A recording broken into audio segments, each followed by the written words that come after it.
cuándo se originó la civilización, los expertos han elaborado muchas teorías, pero a veces las evidencias contradicen por completo todas las hipótesis.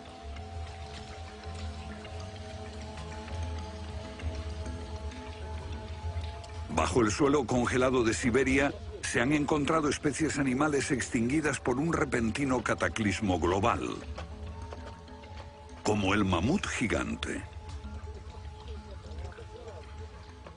También se han descubierto mapas muy antiguos que muestran la Antártida siglos antes de que fuese descubierta. Este mapa tiene centenares de años y describe la auténtica configuración de la Tierra de la reina Maud, que está oculta bajo 1 kilómetro de hielos, y su configuración real no se conoció hasta 1949. Hace 100 años, un arqueólogo concluyó que la antigua ciudad de Tiahuanaco, en Bolivia, fue un observatorio estelar alineado con el Sol y las estrellas. Calculó que tendría 17.000 años. Su afirmación fue puesta en ridículo hasta hace poco tiempo. La única corrección que yo haría se debe a que ahora contamos con mejores mediciones, y sospecho que su antigüedad sería de unos 12.000 años. Tiahuanaco es la ciudad más antigua que conocemos en toda la Tierra.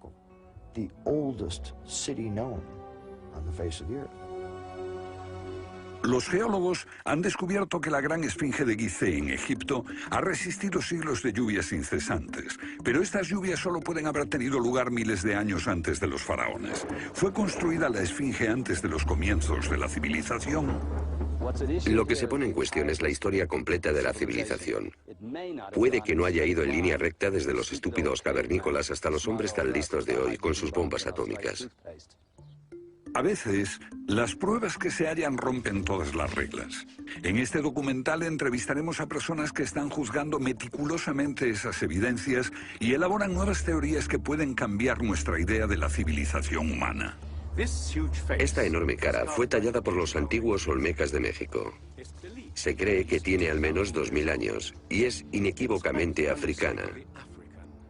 Sin embargo, se supone que los negros no llegaron a América hasta después de Colón.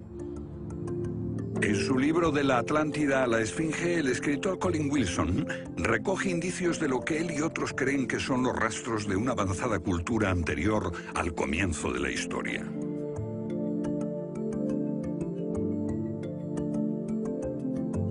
El filósofo griego Platón describió de manera precisa dicha civilización que, según le dijeron los sacerdotes egipcios, surcaban los mares miles de años antes, hasta que fue destruida por un terrible cataclismo. Platón la llamó Atlántida.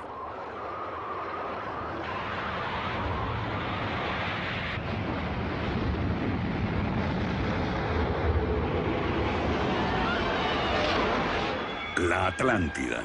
Un terrible cataclismo. Sabemos de una catástrofe así por otro mito, el diluvio bíblico, Noé y su arca, un mito igualmente despreciado por los científicos.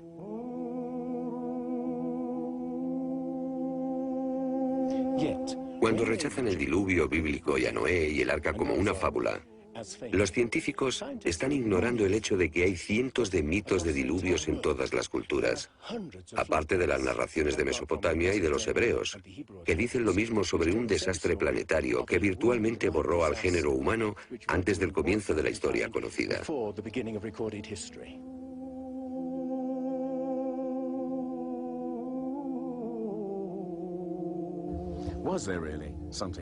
¿Hubo realmente algo parecido a un diluvio? Y si así fue, ¿existió una civilización anterior a todas las otras? Digo una civilización, y no la Atlántida. Porque en cuanto se menciona la Atlántida, el científico exclama, «Oh, no», y deja de escucharnos. ¿Pero es neutral la ciencia? ¿Lo es realmente cuando afirma «limítese a los hechos como punto de partida»? La ciencia ha tendido a centrarse más en teorías que en hechos. Una teoría surge para explicar unos hechos, pero otros se dejan de lado. Nuevas evidencias pueden cuestionar la teoría, pero con frecuencia también son ignoradas. Llamamos a estos hechos anomalías. Son evidencias que no encajan en la teoría. En su polémico libro Arqueología Prohibida, los científicos Thompson y Cremo muestran lo que ocurre cuando una evidencia contradice las teorías científicas. En los últimos 150 años, los arqueólogos y antropólogos han enterrado tantas evidencias como las que han desenterrado, literalmente. Básicamente estamos ante lo que llamamos un filtro del conocimiento. Este es un rasgo fundamental de la ciencia y de la naturaleza humana. La gente tiende a filtrar cosas que no convienen. Cuando los científicos ven que algo no se ajusta al paradigma aceptado, tienden a eliminarlo. No se enseña, no se discute, y la gente ni siquiera se entera de ello.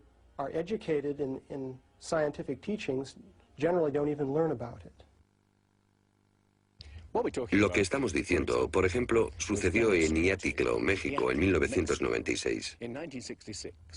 Cuando la arqueóloga Janestine McIntyre amenazó con echar abajo la teoría convencional de que el ser humano es relativamente nuevo en la Tierra, que llegó a Siberia hace unos 30.000 años y en América hace unos 20.000 años. En México, la arqueóloga Stine McIntyre descubrió herramientas de piedra y huesos humanos y los sometió a una batería de pruebas científicas. En 1966 pensamos que era un yacimiento antiguo y creímos que tendría unos 20.000 años. En aquella época se pensó que era demasiado tiempo. Cuando lo datamos mediante una batería de métodos supimos que tenía 250.000 años. Sinceramente yo me hubiera sentido feliz con los 250.000 años. Fui ingenuo y pensé, bien, voy a dejar de pensar en las fechas. Tenemos la información. Hemos conseguido los hechos. Tomemos estos hechos y partamos de ahí. No me di cuenta de que arruinaría mi carrera por completo. Todas sus oportunidades profesionales se frustraron. El yacimiento fue cerrado. Los permisos para investigar denegados sistemáticamente. No obstante, más de 30 años después, unos arqueólogos descubrieron en Siberia vestigios de seres humanos de 300.000 años de antigüedad.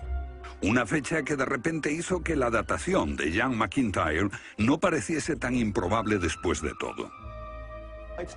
No es necesariamente una conspiración deliberada. No decimos que se trate de personas reunidas en una habitación y diciendo, vamos a engañar a la gente. Es algo que ocurre automáticamente en la comunidad científica. Cuando una evidencia difiere de la teoría predominante, no se habla de ella, no se da información. Y eso significa que la ciencia deja de progresar de la forma en que uno desearía.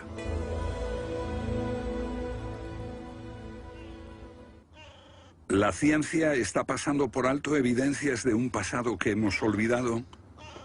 ¿Pueden ser ciertos los mitos que nos hablan de la existencia en este planeta de civilizaciones que desaparecieron miles de años antes de que comenzase la historia registrada?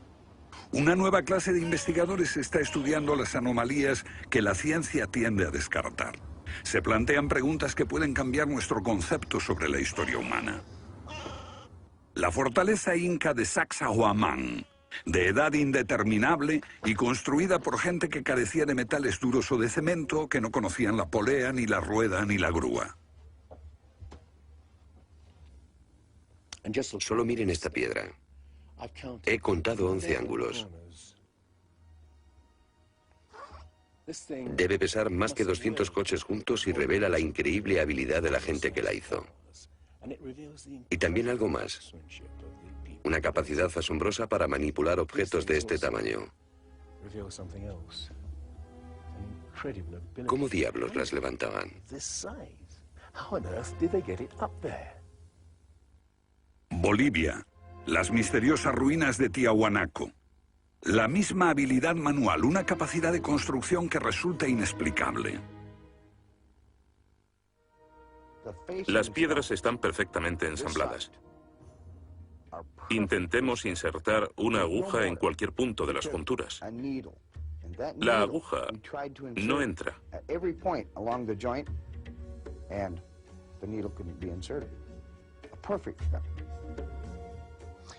Cuando los conquistadores españoles le preguntaron a los incas si ellos habían construido Tiahuanaco, respondieron, no, no la construimos. Se hizo miles de años antes de que viviéramos nosotros. La evidencia muestra que fue erigida por una civilización avanzada. Un descubrimiento casual nos lo revela. Los bloques de construcción de Tiahuanaco no están pegados con cemento. El que separa estas piedras descubre el inesperado brillo metálico que las mantiene unidas.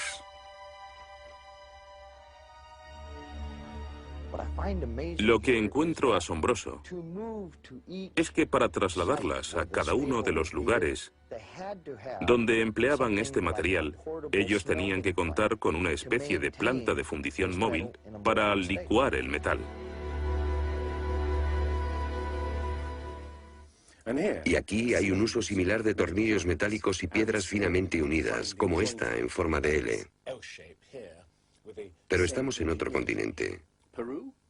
África, Egipto, la tierra de las pirámides. Las 3 pirámides de Gizeh, una maravilla del mundo antiguo.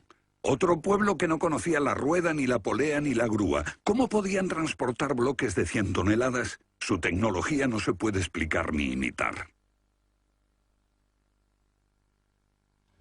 Soy ingeniero y puedo decirles que levantar bloques de este tamaño, de este peso, requiere una grúa especial. Una gente que carecía de tales grúas, o de una simple polea, o una rueda, empleando herramientas de cobre, ¿cómo pudieron hacerlo? Bobal cree que la Gran Pirámide de Gizeh era mucho más que una tumba y que revela un sorprendente nivel tecnológico. En su libro Guardián del Génesis, Robert Bobal y Graham Hancock enumeran muchas hazañas inexplicables. Chris Dunn, experto en perforaciones. Bueno, permítanme una pregunta. ¿Cómo cree que lo hicieron? El sarcófago de la Cámara del Rey.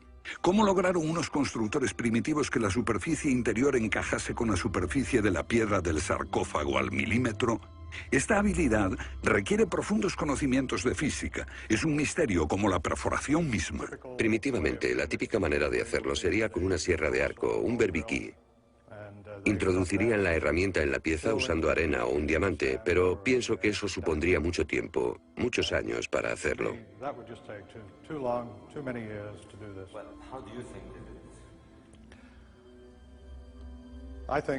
Creo que debieron haber usado herramientas más potentes.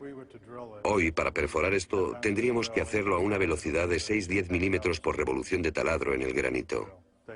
Ellos lo hicieron más rápido de lo que lo haríamos nosotros. Más rápido, investigadores como Chris Dunn se preguntan acerca del propósito de emplear este raro instrumento en un friso oculto. ¿Taladros superpotentes? Esto parece una conclusión precipitada. Los indicios de un taladro de alta velocidad se erigen en otro misterio sin resolver. Ahora miren esto. La increíble precisión de la mano de obra. La total suavidad de las paredes en esta supuesta tumba para bueyes sagrados. Y que implica un alto nivel de destreza. Por supuesto, eso podría explicarse en términos de cientos de obreros puliéndolas durante 10 años seguidos. Pero, ¿si hablamos del misterio de los vasos egipcios? No como este vaso de arcilla que acabo de comprar,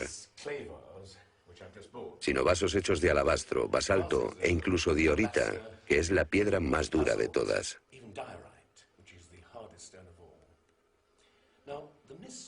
Es bastante fácil ver cómo se podría ahuecar taladrando directamente hacia adentro. Pero, ¿qué pasa con los ángulos? La tecnología moderna es incapaz de hacerlo. Sin embargo, los antiguos egipcios moldeaban miles de piezas. Algunas de ellas 2000 años antes de la civilización que se supone surgió aquí. ¿Cómo? Otro misterio sin explicar. Inexplicable.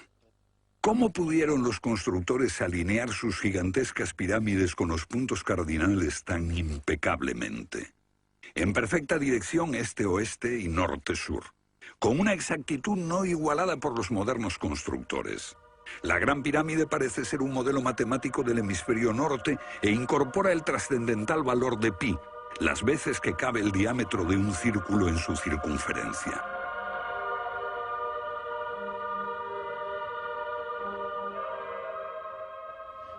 Está claro que lo que aquí tenemos es un avanzado sistema de matemáticas y tecnología, en un tiempo que no conocía su existencia. Para lograr estos resultados, los antiguos constructores tenían que usar un eclímetro de 52 grados. Cualquiera otro no valdría. Pero no solo los egipcios conocían el valor pi. Ese valor también está representado en la pendiente de esta pirámide y en el extraño ángulo que le dieron sus constructores, en Teotihuacán, México, el lugar que los indios llamaban Ciudad de los Dioses.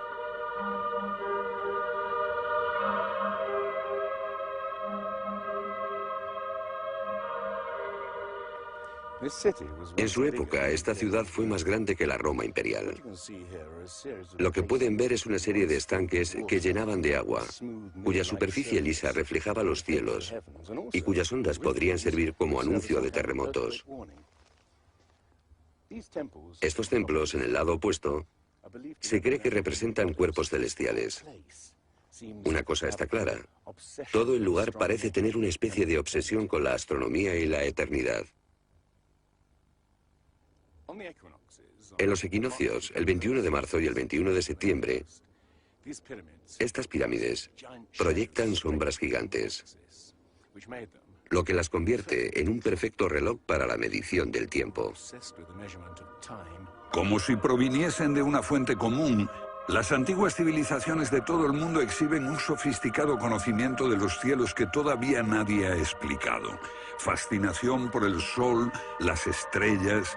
El lento e inexorable movimiento de la Tierra determina que las constelaciones parezcan viajar por los cielos nocturnos y por las épocas.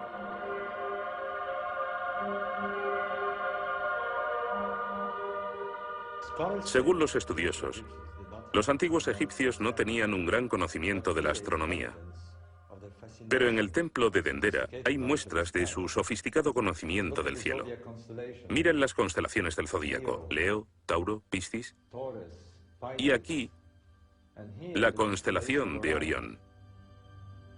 Bauval cree que la astronomía es la llave de muchos misterios de las pirámides. Los antiguos egipcios veían en la constelación de Orión a su dios Osiris, señor de los muertos y la vida ultraterrena. Bauval halló el reflejo de ese dios en las pirámides de Gizeh.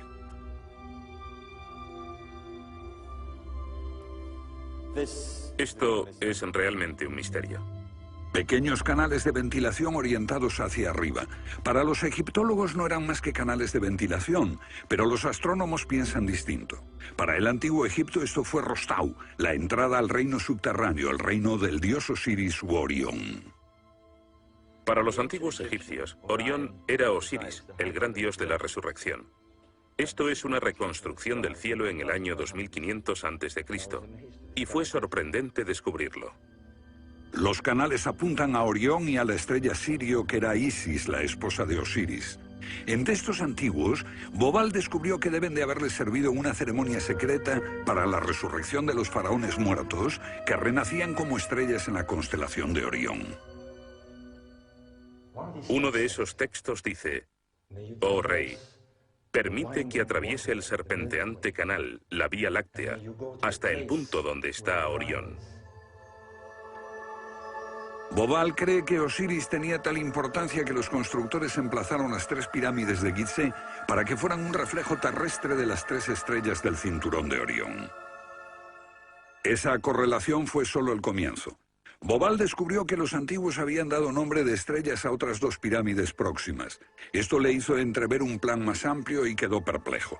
La constelación de Orión, el dios Osiris, estaba en el cielo y en la tierra.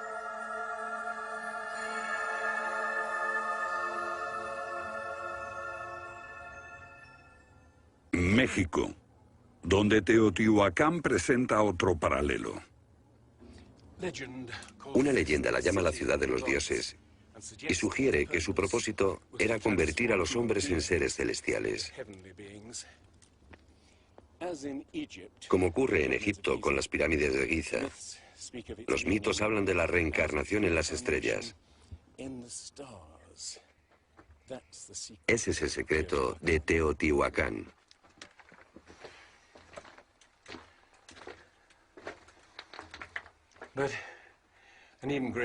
Pero esta pirámide presenta otro enigma mayor. Cuando se excavó por primera vez en 1906, se halló una enorme capa de mica. Ahora sabemos que la mica se usa como aislamiento eléctrico. No tenemos idea de para qué la utilizaban ellos. Lo que resulta aún más extraño es que la mica procede de Brasil. Imaginemos el problema de trasladar toda esta mica a más de 2.000 kilómetros de distancia. ¿Cómo? ¿Con qué finalidad? No tenemos ni idea. Tiahuanaco, Bolivia. Otra cultura perdida revela la misma fascinación por el sol y las estrellas. Hace 100 años, el arqueólogo boliviano Poznański observó que en el primer día de primavera el sol salía exactamente por el centro del templo. Fue el inicio de un gran descubrimiento. Poznański descubrió que este templo era un observatorio, un gran reloj para medir la progresión del sol. Y podemos utilizar ese alineamiento astronómico para datar el lugar. Durante el año el sol sale cada día por un punto diferente del horizonte. El primer día de primavera un observador vería salir el sol exactamente en el centro. Estudiando el esquema de Poznański, dedujimos que en los primeros días de invierno o de verano el sol saldría por encima de las piedras angulares. Pero no fue así. Los arqueólogos actuales dicen que los constructores cometieron un error de cálculo. Después de observar la perfección con la que se construyó este sitio, con piedras de 100 toneladas, sugerir que los marcadores del solsticio están mal alineados me parece increíble. Neil Stide hizo una completa verificación de los cálculos de Poznański. Midiendo el ángulo de las piedras angulares y comparándolo con las posiciones actuales de salida del sol, Poznański calculó que Tiahuanaco fue construida hace 17.000 años. En ese tiempo, la inclinación del eje de la Tierra era ligeramente distinta de lo que es hoy en día y el sol habría salido directamente encima de las piedras angulares.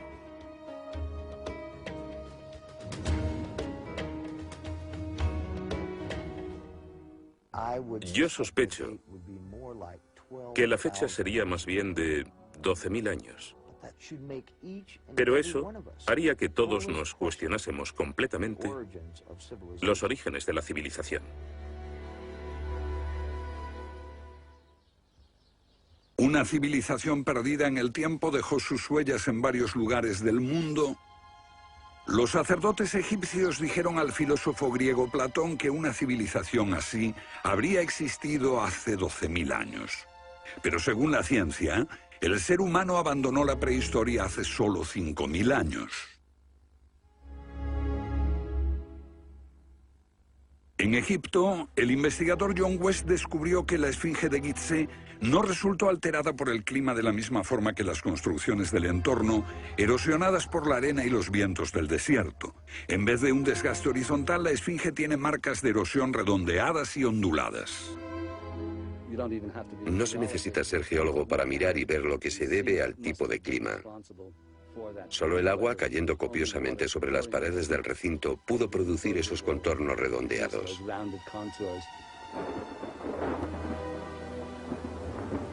¿Agua en el desierto del Sáhara? Ciertamente no en tiempos de los faraones. Para eso hay que trasladarse a finales de la era glaciar.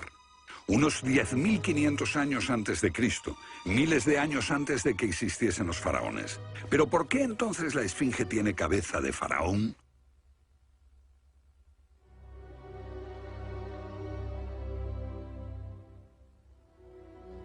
La cabeza es desproporcionadamente pequeña. Desde el aire se ve que el cuerpo de la esfinge es largo y aplanado, y la cabeza casi se parece a la de un alfiler. Para nosotros, esto indica que ha sido tallada más de una vez. En otras palabras, la cabeza se rehizo en algún momento de su larga historia. John West cree que la esfinge era originalmente un enorme león que un desconocido grupo de escultores modeló en la roca antes del 10.500 a.C. Se comenzó a erosionar cuando el final de la era glaciar alteró el clima y causó lluvias que cayeron durante siglos. Solo miles de años después, un faraón habría tallado la cabeza con su propia imagen. ¿Tiene la esfinge más del doble de la antigüedad que creíamos? La teoría fue ridiculizada por los egiptólogos, pero los geólogos les respondieron que los hechos estaban allí. Más extraño aún, según Robert Bauval, la evidencia astronómica sugiere que las pirámides de Gizeh parecen revelar esa increíble antigüedad. La disposición de Gizeh coincidía misteriosamente con la posición de Orión en el año 10.500 a.C., cuando la esfinge miraba hacia Leo, su propia imagen en los cielos.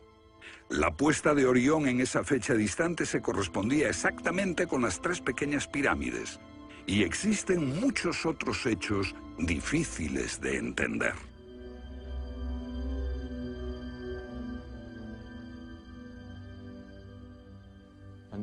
Esto coincide exactamente con las ideas que se desarrollaron tras los análisis geológicos de la esfinge. Dos ciencias sólidas indican que la esfinge podría remontarse al año 10.500 a.C.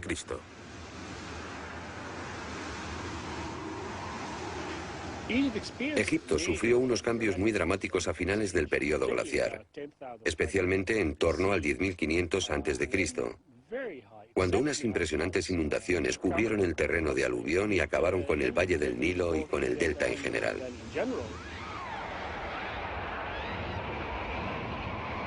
«10.500 años antes de Cristo, un periodo de inundaciones. ¿Pudieron los diseñadores de Gizeh remontarse a un tiempo tan distante?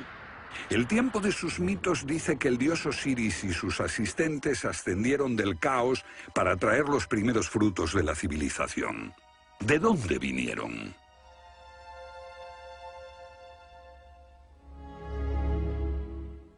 Un dios muy parecido fue el señor de la antigua Tiahuanaco en Bolivia. Aquí, en esta misteriosa ciudad de Tiahuanaco, era el dios que ellos adoraban. Alto, con barba, descrito como blanco, Viracocha llegó en tiempos de caos y destrucción, atravesando los mares para llevar a la raza humana una especie de renovación. El dios blanco Viracocha. En México conocido como Quetzalcóatl, que llegó con otros para traer los primeros frutos del conocimiento. Su símbolo está por todo Teotihuacán. La serpiente emplumada, símbolo del enigmático dios Quetzalcóatl que llegó desde el este después de tremendos cataclismos para traer la civilización a esta parte del mundo. ¿Pudieron dioses como Osiris, Viracocha y Quetzalcóatl haber sido personas reales que llegaron de muy lejos? ¿Eran supervivientes de un cataclismo que destruyó sus hogares y su civilización? Ahora la pregunta que nos hacemos es esta. ¿Existió una remota civilización, hasta ahora sin identificar, que llegó a Egipto, México y Sudamérica? ¿Y que dejó su impronta en un cuerpo de conocimientos, por difícil que sea de discernir? Tomados por separado, acepto que los datos aislados revelan poco, pero consideremos juntos todos esos elementos comunes. Ambos lugares tienen enormes pirámides, alineadas exactamente con los puntos cardinales, e incorporan avanzados conocimientos matemáticos. Ambas culturas demostraban un asombroso conocimiento de astronomía, expresado en los grandes monumentos sagrados que erigieron. Aunque no conocían ni la polea ni la rueda, ambas pudieron hacer construcciones con enormes piedras finalmente ensambladas en un estilo único, con ángulos en forma de L y tornillos de metal. Y ambas utilizaron el proceso de la momificación para preservar y honrar a sus muertos. Aquí se halló una nueva y asombrosa pista cuando la doctora Balabanova, de la Universidad Alemana de Ulm, descubrió que muchas momias de Egipto contenían cocaína y nicotina, naturales de Sudamérica. Tengo una cantidad de cartas insultantes. Dicen que todo esto no tenía sentido, que yo fantaseaba, que era imposible porque estaba comprobado que antes de Colón esas plantas no existían en ninguna parte del mundo, excepto en América. Pero su investigación se repitió con cientos de momias y no quedó lugar a dudas. En un pasado remoto, unos navegantes atravesaron el mar e influyeron en las culturas a ambos lados del Atlántico. La idea está sugerida incluso por lo que no está allí. México, la antigua cultura de los mayas. Los sacerdotes mayas tenían tablas para predecir los eclipses de sol y de luna. Pero hay algo muy extraño. No conocieron nunca el simple principio de la rueda. Podían visualizar la eternidad pensando en millones de años, pero jamás aprendieron a pesar un saco de grano. Esta compleja civilización murió finalmente porque no supo desarrollar métodos de agricultura para alimentarse. Lo que estoy sugiriendo es... ¿puede que ellos heredaran una parte específica de su conocimiento de una civilización anterior, mucho más sabia? Un contacto. A veces la evidencia está ahí para que la veamos todos. Los antiguos olmecas en México pusieron a sus soberanos caras africanas. ¿Qué les parece esta? Tallada por esos mismos olmecas. Es genéticamente imposible que un indio tenga barba, pero aquí está la cara de un blanco caucasiano, esculpida 2000 años antes de que los españoles llegaran al Nuevo Mundo.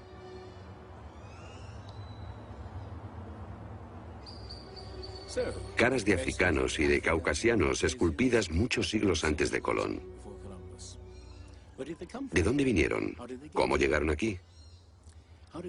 ¿Cómo influyeron en la más antigua cultura de América Central, en la cultura madre de México? Lo que todos los arqueólogos saben es que de pronto se materializaron alrededor del 1500 a.C. Esta gente, cuya expresión característica era la de esculpir enormes caras de piedra, cabezas de caucasianos y africanos que parecen haber salido, no se sabe de dónde.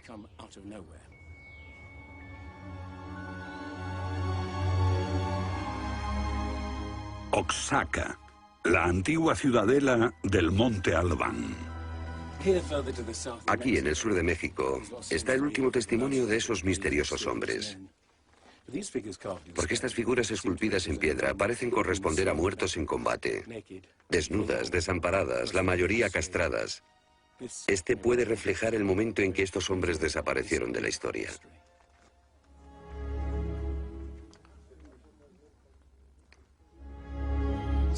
Entonces, ¿hubo una compleja civilización de navegantes que cruzó el Atlántico siglos antes de Colón? Pero tenemos otra evidencia. Estos son viejos mapas que sugieren que los antiguos marinos tenían un conocimiento de la Tierra que nunca se ha explicado. Un puzzle para los científicos de este siglo. En 1513 el almirante turco Piri Reis cartografió parte del mundo que nadie había visto hasta entonces. Colón solo exploró la zona del Caribe. No bajó a esta zona de Sudamérica, hasta la Antártida. No estuvo nunca por esa zona.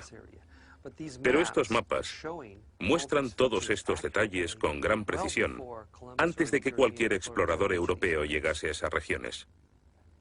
Este mapa, de muchos siglos, describe la configuración real de la tierra de la reina Maud, que ahora está sepultada bajo 1 kilómetro de hielo. Y su forma precisa no se determinó hasta 1949. Inexplicable. Los cartógrafos han meditado mucho sobre la extraña proyección cartográfica utilizada en el mapa. Hallaron un parecido con el que utiliza un moderno submarino nuclear que hace mediciones del mundo mientras se aleja de un punto de referencia. En este caso, el centro está en Egipto. ¿Es ese el hogar de los antiguos cartógrafos? El mapa muestra exactamente esta parte del mundo, pero hay más. Para mí, el aspecto más significativo del mapa de Piri Reis es que describe exactamente la longitud. Algo que los europeos no fueron capaces de hacer hasta el siglo XVIII. La longitud. Esa historia comenzó en estas playas en 1707, cuando la flota inglesa navegaba por el Mediterráneo hacia Inglaterra. En aquellos días era bastante fácil determinar a qué distancia estaba el norte o el sur, midiendo el ángulo que el Sol y las estrellas formaban con la superficie de la Tierra. Pero no había técnicas para determinar lo lejos que estaba el este o el oeste. ¿Longitud? El almirante Sir Clutley Safel se enfureció cuando un marinero del oeste del país le dijo que estaba alejándose unas 20 millas del este y era probable que la flota naufragase en la costa. Cuando sus oficiales le dijeron que el rumbo era correcto, mandó ahorcar al marinero por insubordinación. En sus últimos momentos debió haber deseado no haberlo hecho. Los barcos se habían hundido antes por millares. Pero entonces la pérdida de una flota entera promovió la búsqueda de un reloj preciso para calcular la longitud. Tuvieron que pasar 2 generaciones antes de que finalmente se consiguiese. No obstante, el mapa de Piri Reis ya mostraba un conocimiento de la longitud al menos 250 años antes. En el mapa de Piri Reis se menciona el hecho de que se trate de una recopilación de muchas otras cartografías. Son copias de copias de copias.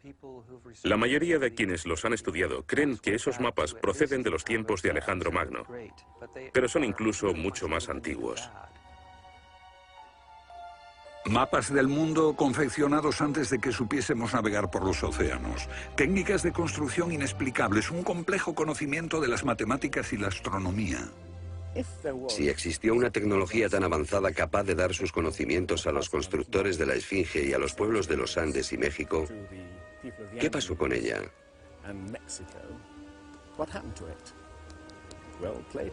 Platón dice que existió esa civilización avanzada tecnológicamente y capaz de surcar los océanos del mundo, la Atlántida, situada en una enorme isla-continente. Rechazando una civilización perdida, la ciencia niega también la idea de una catástrofe global que la destruyó. Pero Platón y la Biblia no son las únicas evidencias. El Popol Vuh, libro sagrado de los mayas, habla de enormes marejadas e inundaciones que azotaron el mundo durante meses. Una lluvia fría y negra indescriptible y granizo. Los antiguos hablaban de tiempos de caos, de inundaciones y oscuridad de los cuales emergieron los dioses para dar forma a la tierra de Egipto.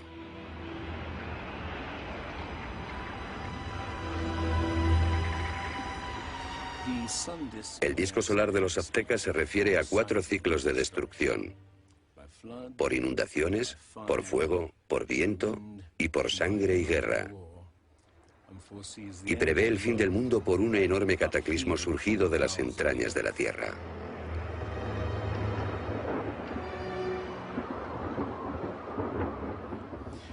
Otros mitos de la América antigua hablan de inundaciones apocalípticas y torrentes de fuego, de erupciones volcánicas y terremotos.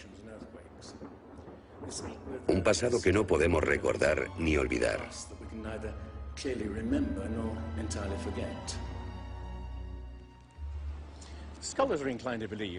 Los especialistas tienden a creer que el diluvio es una fantasía de los viejos poetas. Pero supongamos que los expertos se equivocan. Supongamos que una serie de terribles catástrofes naturales redujeron a nuestros ancestros a pequeños grupos que vivieron apartados y se esparcieron por todo el mundo. Lo que buscamos es una época que coincida perfectamente con los mitos, igual que el zapato encaja en el pie de Cenicienta. Una pista. La fosa de Alquitrán en La Brea, California. Una inmensa sepultura de millones de animales que hoy se ha convertido en atracción turística. Bajo la superficie está el campo de petróleo del lago Salado. El asfalto brota por las grietas y fisuras como un papel cazamoscas y atrapa a los animales. Y encontramos aquí una increíble colección de especies atrapadas en los últimos 40.000 años.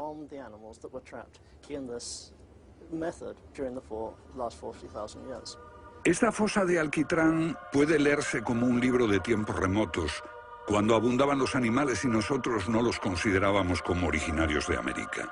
Mamuts, elefantes, rinocerontes, perezosos gigantes, tigres sable, incluso caballos y camellos. Después, una tremenda catástrofe los barrió, al parecer en unas pocas décadas, en torno al 10.500 a.C., hace más de 12.000 años. Todos los grandes animales, cualquier animal más grande que un coyote, se extinguieron en pocas décadas. Sí, fue sin duda una gran catástrofe.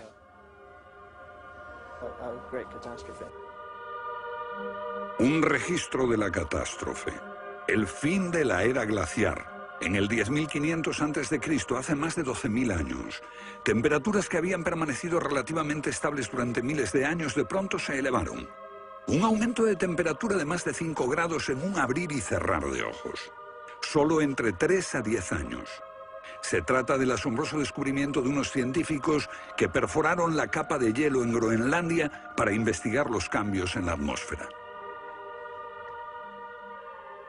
El hielo de Groenlandia ha sido llamado por algunas personas la piedra roseta del clima, porque ver que el clima puede cambiar tan rápidamente es un enorme descubrimiento. Y este cambio ocurrió en un periodo de entre 3 años y una década. Hemos observado cambios espectaculares en la química de la Tierra. Y descubrimos que en un periodo en el que las placas de hielo estaban empezando a derretirse, es cuando tenemos más señales de sedimentos volcánicos y de mayor magnitud, mayores concentraciones que en cualquier otro periodo en los últimos 110.000 años.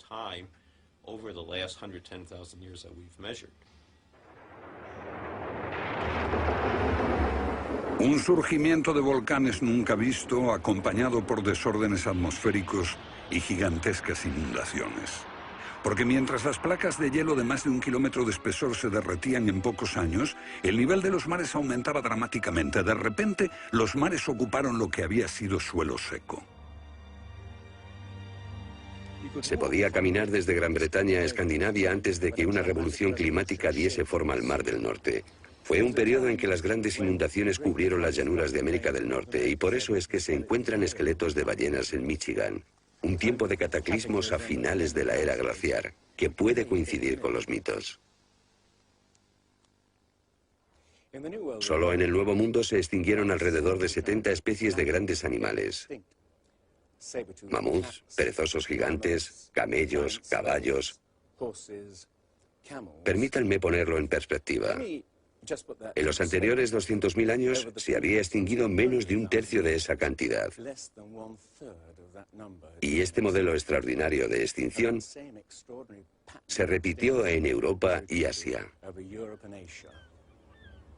En las capas subterráneas de hielo de Siberia y Alaska se descubrió una masa enmarañada de huesos de millones de animales que perecieron en un cataclismo. El mamut gigante no murió a manos de los cazadores. Desapareció por una catástrofe natural. A finales del siglo XIX, unos cazadores encontraron por casualidad el cuerpo de un enorme animal congelado. Después de ser desenterrado y transportado, se encontró que en el estómago tenía plantas pertenecientes a un clima templado y aún sin digerir. El animal se había congelado de una forma muy rápida, como no es capaz de hacerlo ningún congelador moderno. Lo cierto es que hace unos 12.000 o 13.000 años un frío inmenso azotó Siberia. El enigma de los mamuts congelados en un instante ha dado pie a extrañas anécdotas. Algunas ciertas y otras no. Lo que es auténtico es un informe del barón Wrangel, un naturalista del siglo XIX que descubrió la isla Byrd al norte de Siberia, donde la arena quedó literalmente mezclada con bancos de huesos y colmillos de mamut y otros animales que habían desaparecido en alguna catástrofe. Esas extinciones masivas, esa imponente actividad volcánica, ese veloz derretimiento del hielo, parecen sugerir que hubo un cambio climático brusco hace 12.000 años. Hay algún factor desconocido que no logramos descubrir.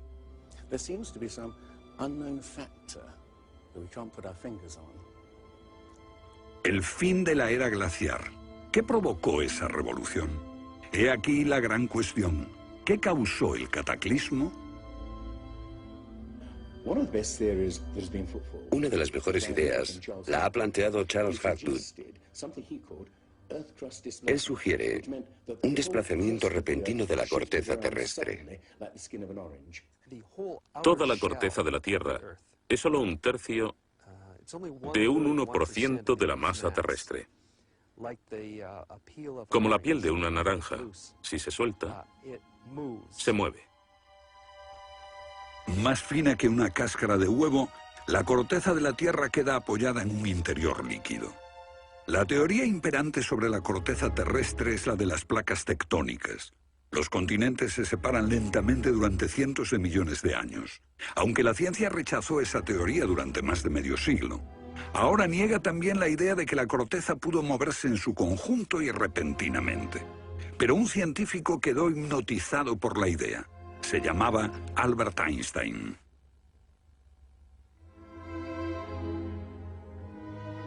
Esto es un resumen de lo que dijo. Cuando me encontré con el trabajo de Hapgood, quedé conmocionado. Se trataba de una idea simple, pero que podría explicar una serie enorme de problemas. Hapgood tenía esa teoría.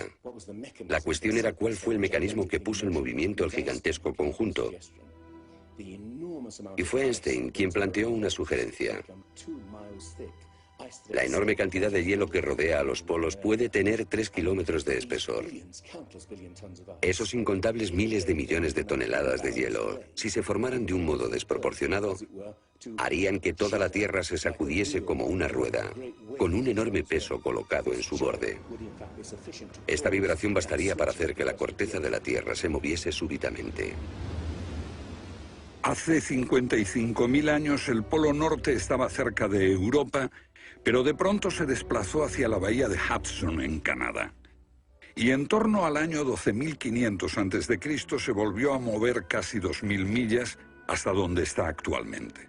O es mejor decir que las tierras y los mares atravesaron el polo, impulsados por un repentino desplazamiento de la corteza terrestre.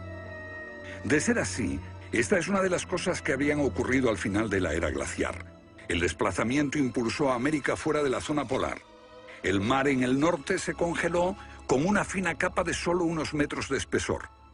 La inmensa vieja capa de hielo de Norteamérica, con más de 1,5 kilómetros de grosor, se derritió rápidamente en pocos años. Ahora, lo que es muy interesante de la teoría de Hapgood y Einstein es que también explica bastante bien algunos otros mitos, independientemente del diluvio. Hay mitos sobre tremendos terremotos, catástrofes volcánicas, lluvias negras cayendo del cielo, congelación repentina, congelación del suelo.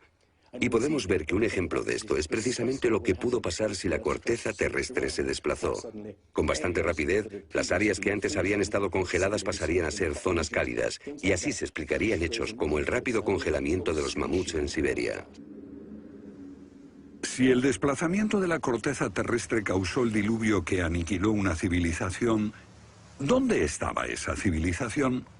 Algunos investigadores creen haberla hallado en la isla griega de Santorini, que fue devastada por una terrible erupción, o en la antigua Troya, o en la isla alemana de Heligoland, casi arrastrada hacia el Mar del Norte. Pero no se ha encontrado nada. Y es precisamente este problema lo que ha hecho descartar la Atlántida de Platón como una propuesta seria. Veamos. Los oceanógrafos han cartografiado los suelos oceánicos y sencillamente no hay ningún continente perdido. ¿O sí? Platón describe la Atlántida como una vasta isla-continente con montañas, situada en medio del océano. Y el océano, por supuesto, es el océano que rodea toda la Tierra. Fue más tarde que comenzamos a dividir el océano en diferentes partes, llamándolo Atlántico, Pacífico, etc. En realidad el mundo tiene un solo océano. Y los mitos de todo el mundo son muy explícitos acerca de lo que pasa. El Sena-Vesta, de la literatura védica, describe que esa isla no solo se destruyó tras un diluvio, sino que está cubierta por nieve y hielo. De modo que estamos buscando una isla cubierta de nieve en medio del océano, y una gran candidata para este papel es la Antártida.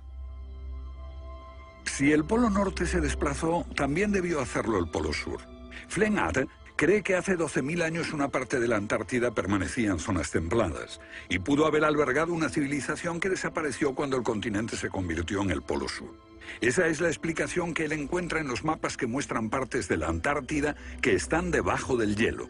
El almirante turco Piri Reis demuestra un conocimiento de la Antártida que no debería de tener.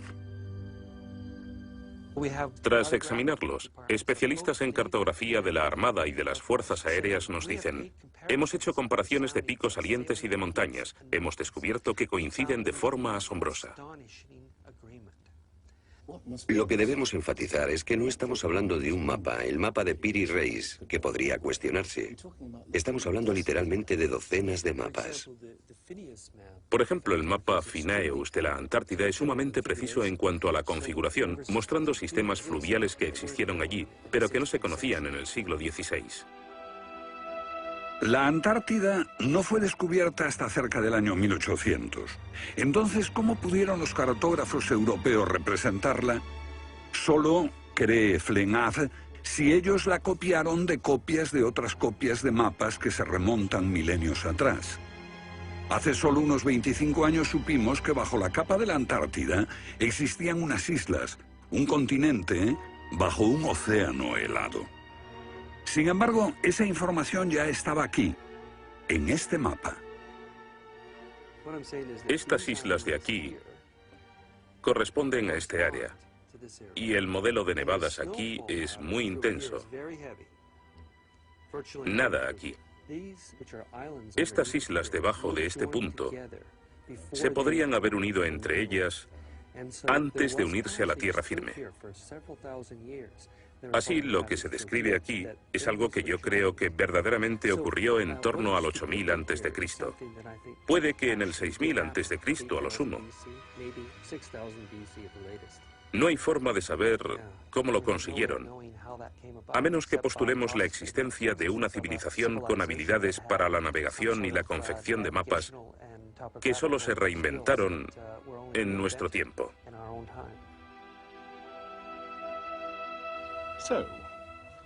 ¿Fueron los comienzos de la civilización humana más remotos de lo que suponíamos? Puede que uno sienta que muchos elementos de esta hipótesis suponen conjeturas extravagantes que, vistas por separado, pueden ser todas discutibles. Pero si juntamos esas piezas como las piezas de un puzzle, se empieza a ver que surge un modelo. Una civilización que se desvaneció y fue olvidada mucho antes de que comenzase el registro de la historia.